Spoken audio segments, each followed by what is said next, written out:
Welcome to A Slob Comes Clean, the podcast. I'm Dana White. I blog almost every day over at aslobcomesclean.com. That's where I share my personal deslobification process. As I figure out ways to keep my own home under control, I share the truth about cleaning and organizing strategies that actually work in real life for real people. People who don't necessarily love cleaning and organizing. Thanks for joining me today. This is podcast number 90.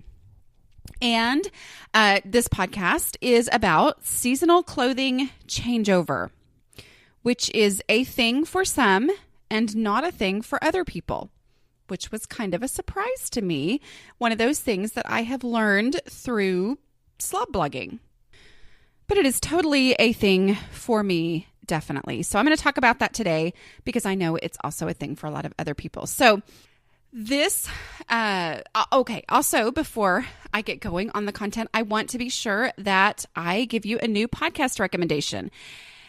I have done this multiple other times, kind of as I think of it, but I always try to make sure that it's one that I have come to the point where I'm looking forward for new episodes to come out. Like I'm checking it going, oh, do they have a new one out? Because I really want to listen to it. Because that's the kind of podcast I want to recommend to you. And I specifically recommend podcasts because they are pretty much the most perfect thing in the world for motivating you to do housework. Because I don't know what it is, but something about just having that something to listen to. It's kind of like the radio, but it's not. And you get to listen to what you want to listen to. I know I'm preaching to the choir here because y'all are listening to my podcast, but I'm looking for more podcasts. I enjoy listening to them and I'm always excited when I find a new one. So, but I have to clarify, this is one that I had already decided I was going to share with y'all as a podcast that I had come to love because this is what I kind of consider this my laundry day podcast, which means it's usually about an hour and I will listen to it in spurts, in like 10-minute spurts throughout the day as I'm taking a load of laundry out of the dryer and folding it. And I stick my phone under my armpit as I carry those clothes to the random rooms. And then, anyway, I just love this podcast. And so I was already going to recommend it. I had already decided that. But strangely, probably for the first time ever, I had pre-recorded 3 different podcasts, which for me is really crazy. But before I went on spring break, I had actually gotten ahead on podcasts. And then I thought, I need to recommend that. Well, during that time, Megan of the podcast called Sorta Awesome had emailed me and said, hey, would you like to be a guest co-host?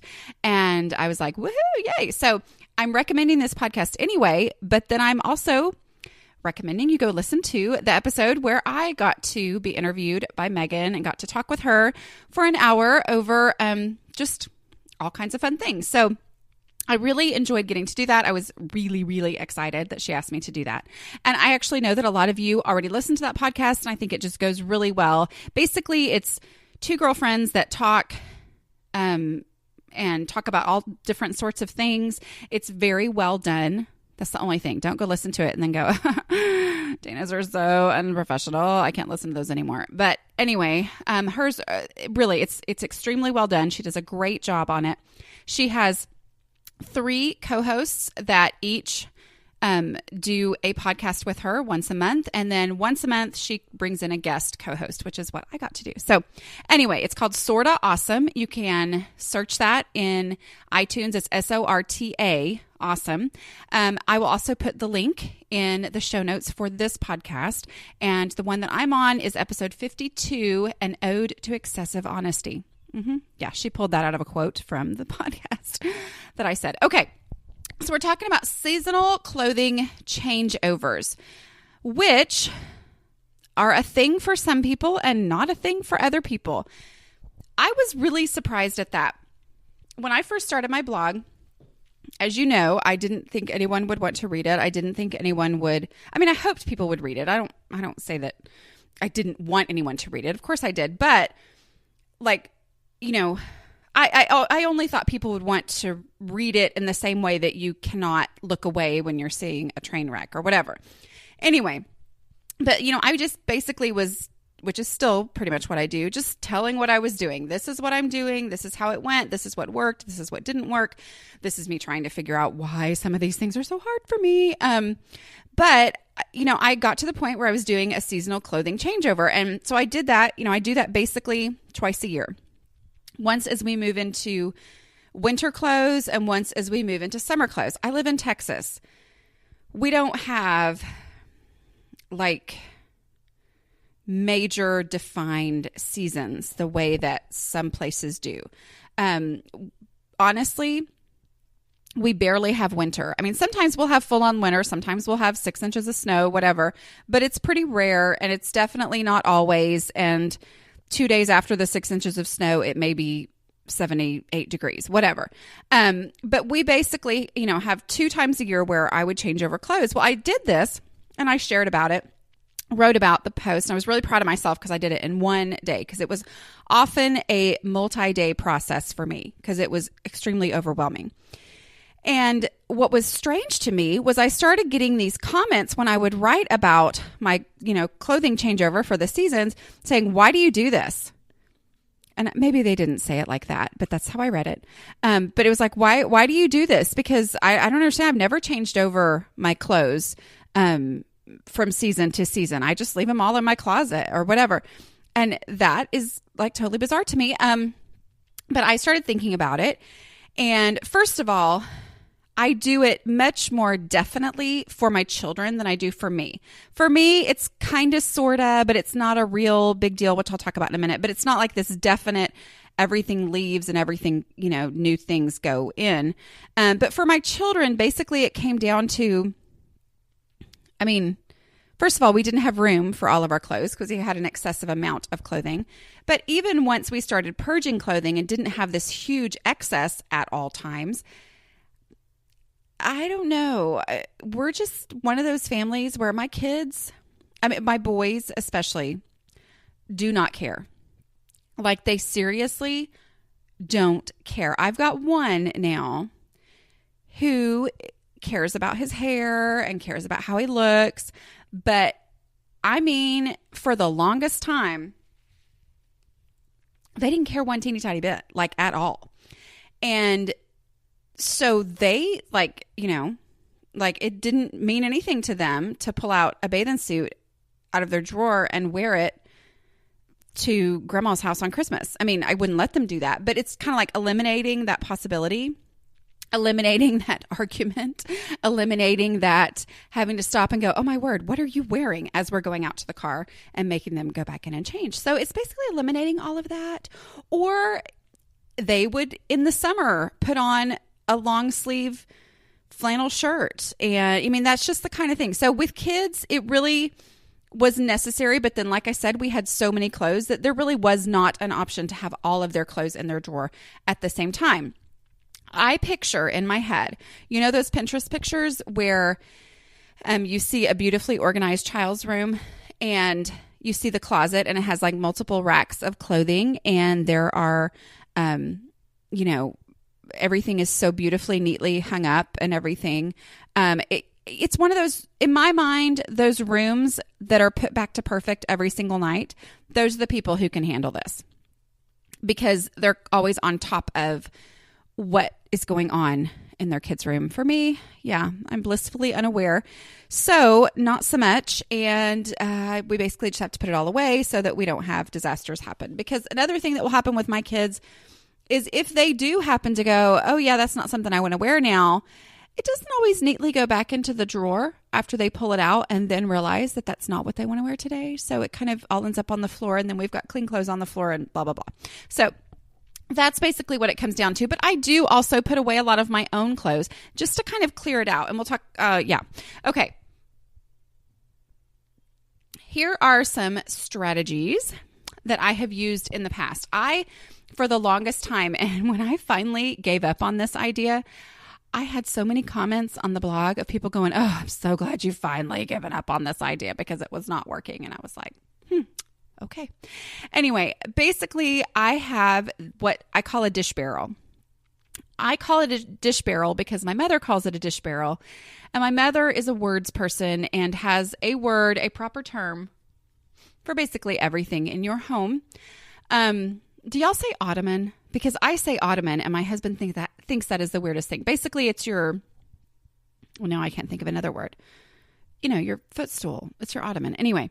But anyway, so my mom always has these words. Well, a dish barrel is a moving box that is specifically for dishes. Like it is, you can get them at U-Haul. I think that's where we got ours. It's a really thick, sturdy box. It's kind of it's not circular, but it's octagonal maybe or something. And then it has this nice lid that fits on it perfectly. And so we have used it basically as a table in our master bedroom. Well, it's a table that's also storage. And as someone who once upon a time believed that storage was the answer for all of my many, many, many housekeeping problems, I loved the idea of this dish barrel.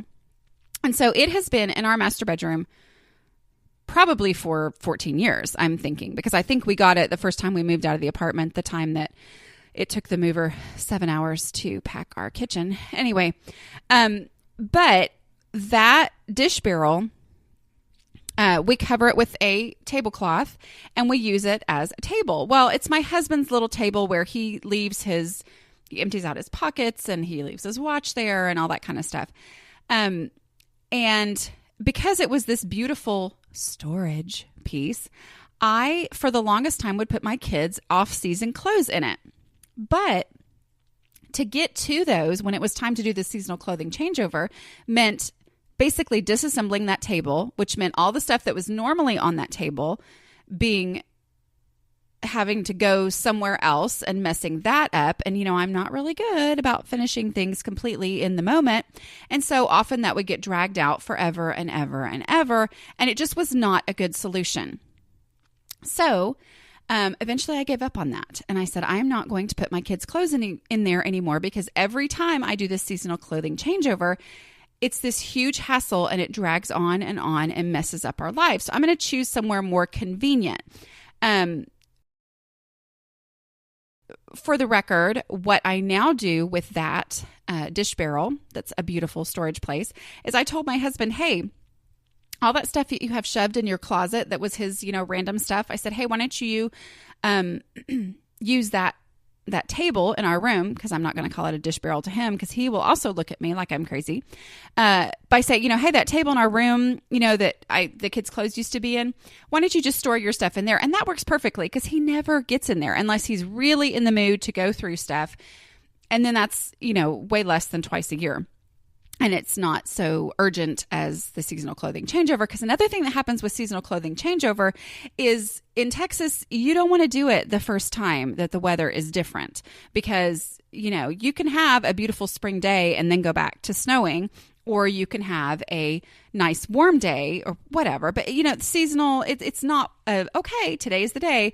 It's always a gradual thing. So I would find myself going, oh my goodness, it's freezing cold outside today. I've got to find something for my kids to wear and have to run in there, and then I would take that off, but I wouldn't actually be ready to do the whole entire process.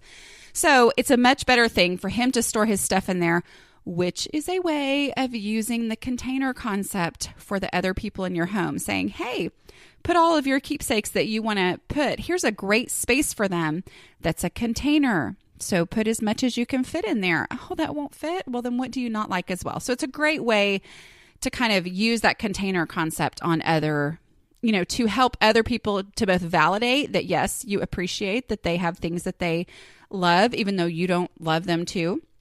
You love the people, but not the things. But it's also a way for you to, kind of not be the bad guy and not say, you know what, this is the limit. This is how much you can keep. Instead, the container does that. I know I'm going off on a rabbit trail. If you don't know what I'm talking about with container concept, there is a podcast on that. It's called Containers and Limits and How They'll Change Your Life, because I promise you they will totally change your life if you can really grasp the container concept. So anyway, so I quit using that and I started using a huge suitcase that is in my closet.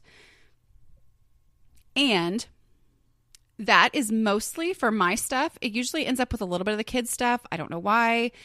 I guess it's just the habit of taking stuff into that room. And then the kids have some tubs that are plastic tubs that are on the shelf in their closet. So that is part of it. That's part of what we or that's where we put stuff now so that we don't have to constantly get into that very hard to access place. The suitcase that's in my closet is huge. Honestly, it's one of those that's so huge you can't even use it anymore. When I traveled internationally 3 and 4 times a year, I think the weight limit for your bags was 70 pounds. Now it's like 40. I mean, don't trust me, but you need to check on the airline, blah, blah, blah. But that's like, I mean, I don't do math, but that's like close to half, you know? But anyway, so I could fit 70 pounds of stuff. And I remember weighing it over and over and over before every trip because I wanted to get as much in there as I could. Well, now that humongous suitcase, you can't even use it because it's fairly soft-sided, which means that it has to be packed full for it to be, you know, secure and safe.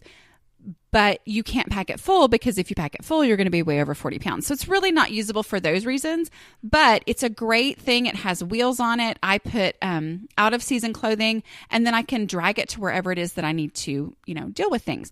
So that does not take up space. That makes my closet unusable. I'm totally able to use it. That's where I put them now. So the main thing is easily accessible. Another advantage when my place to store out of season clothing is accessible. Another advantage of that is that it motivates me to go ahead and stick things in it as they come out of the dryer. You know how kind of in that time period where it's starting to get warm, but I'm not officially ready to take all of my winter stuff out, whatever. If I pull something out of the dryer and I'm like, you know, realistically, I'm probably not going to wear this again because we're having more warm days or cool days or whatever than we are the other. Because my place where I store that is very easily accessible, I'm willing to, as I'm putting other things away, just take that little trip to that closet and stick that in the suitcase, which I always have kind of unzipped on the top so I can just shove stuff down in there. So that's probably how my kids' clothes end up in there too, because I think I do that on autopilot, not realizing. Excuse me.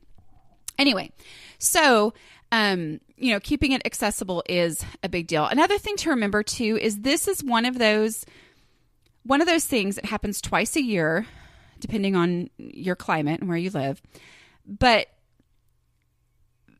it changes. Like the minute you get used to it, it changes. My kids are older now, which means that, they don't grow out of things automatically. You know, I mean, like when kids are in that 3 to 6 month or 6 to 12, I mean, you can pretty much know that this is not going to fit them next year. I mean, it's just not. You know, I find myself getting rid of clothing a lot more often now because it's worn out as opposed to because it's too small. With my kids, just because they grow at a slower rate when they get older. They do go through crazy growth spurts, but as a general rule, you know, this does change as your kids go. So it's something that kind of morphs. I have found, you know, I talk a lot about less and how less is a concept that is always very helpful to me. Like the more I can wrap my brain and my heart around the beauty of having less stuff in my home, the better off we are in general with being able to keep it under control, with not having things go crazy. You know, the example I always give is, you know, if I have less stuff, then if I go a couple days without putting anything away, it's going to take me a whole lot less time to put those things away because there's less stuff to clutter up. I don't think that's a good example because I don't think it makes any sense, but I hope you know what I'm talking about. But the fewer clothes we have, the less we do need a full-on switch out. But kind of along those same lines, one of the reasons I like doing a put away of the clothes that I'm absolutely not going to wear over the summer. I'm not going to wear long sleeves. I'm not going to wear a sweater. If I can put those things away, then that helps with my slop vision issues. When I have huge amounts of clothes, they just all kind of blend together and become this big overwhelming mass of clothing. The fewer clothes that I have visible to me in my closet, the less overwhelmed I am. And that gives me more focus and allows me to keep laundry under control more easily. And it helps me to use the things and identify the things that I really do love wearing. So it just kind of helps overall, which then if I have fewer clothes in there, then I notice, oh, wow, I'm wearing these over and over and I'm not wearing those. And it's not because it's out of season, because I only have in-season things in here. And then that kind of helps with that whole lifestyle of decluttering and noticing things individually that I'm not using and going ahead and sticking those in the donate box. Okay. So just kind of having that, doing the clothing switchover helps me have less in my closet, which helps me overall with my personality issues. Okay. The other thing that is really helpful about doing a seasonal clothing changeover is it's a great opportunity to declutter. Purge going in, purge going out. I had a great time last night. Obviously, I'm recording this podcast 2 days ahead, which is exciting for me. But I had a great time last night on our patron-only Google Plus Hangout, talking about basically one of the patrons is single and is getting a house. You know, she's really wanting to do her move correctly. And we talked a lot about these opportunities to declutter as you're filling up a new space and, emptying an old space. Those are just great opportunities to, as you touch each thing, go ahead with the whole 2 decluttering questions. Number 1 being, if I needed this, where would I look for it first? Which, okay, it's all closed. You're going to look in your closet or your drawers. But the number 2 question of, would it ever occur to me that I had this? That's a great question to ask for clothing, because sometimes you come across things and you're like, oh, I forgot I had this, which means that you never would have gone digging for it if you needed to dig. And if you had too much stuff and you needed to dig for it, you wouldn't have gone looking for it, or you wouldn't have ever thought, oh, I want to wear that those black pants, because you forgot that you had them. So, it's just kind of a way as you touch things to have that. So, have a donate box with you. As you do the clothing changeover, you need to have your, your box of clothes that you are putting in, and then you're going to refill that with the ones that you've taken out. So you need to take them out. And I know you can't put them directly in that box if it already had the ones in there from the last season, and that gets a little bit stressful. But also having the donate box. So it's just right there and accessible and available for you to go ahead and purge. As you're taking things out, you go, oh yeah, there's no way. Or they never wore this the whole season. Stick it in the donate box.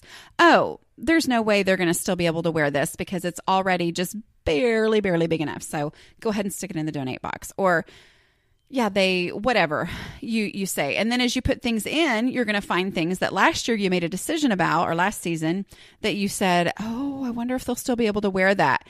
And then you go, oh yeah, no, there's no way because they've grown. Or yeah, she's decided she doesn't like such and such color anymore, because that happens. Okay, so the purging going in and the purging going out.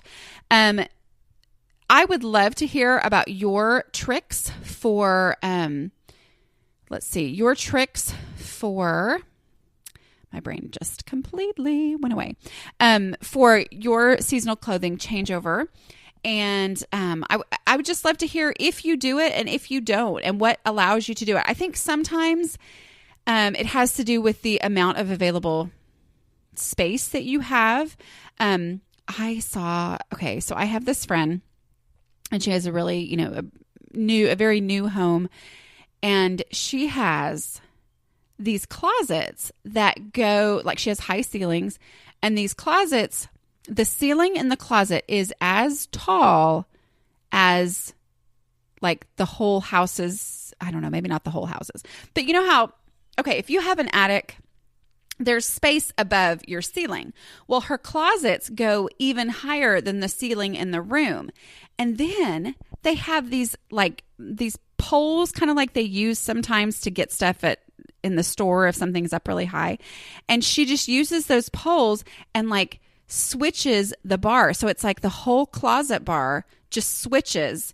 And so she can do her seasonal clothing changeover in literally like 3 seconds. Okay. And we're actually using literally correctly. She keeps everything for the season on one bar, she just switches the bar. I know it's you probably can't even envision it because it was something so bizarre when I saw it. But I can think that is the coolest idea in the world, but I don't have it in my house. My house doesn't have that. I'm not willing to either figure out how to do that in my house or pay the money to do that in my house. So my reality is that the size of my closets and the lifestyle that we lead of not being the ones who have perfect rooms at the end of every day, that our reality is we pretty much, we need to do some sort of even if it's not a full-on seasonal clothing changeover, at least doing some to make space for the clothes that we need that season. Okay, but I would love to hear your solutions and your tricks and things that you do. So thanks for joining me. Don't forget about that new Amazon link, aslobcomesclean.com/Amazon. I greatly appreciate those who use it. And also don't forget that you can go listen to another podcast with me on it. I know that sounds kind of whatever. Anyway, but another podcast with me on it, and then go listen to all the other episodes as well. That's episode 52 of the Sorta, Sorta Awesome Podcast with Megan Teets. So thanks for joining me today, and I will talk to you guys later. Bye.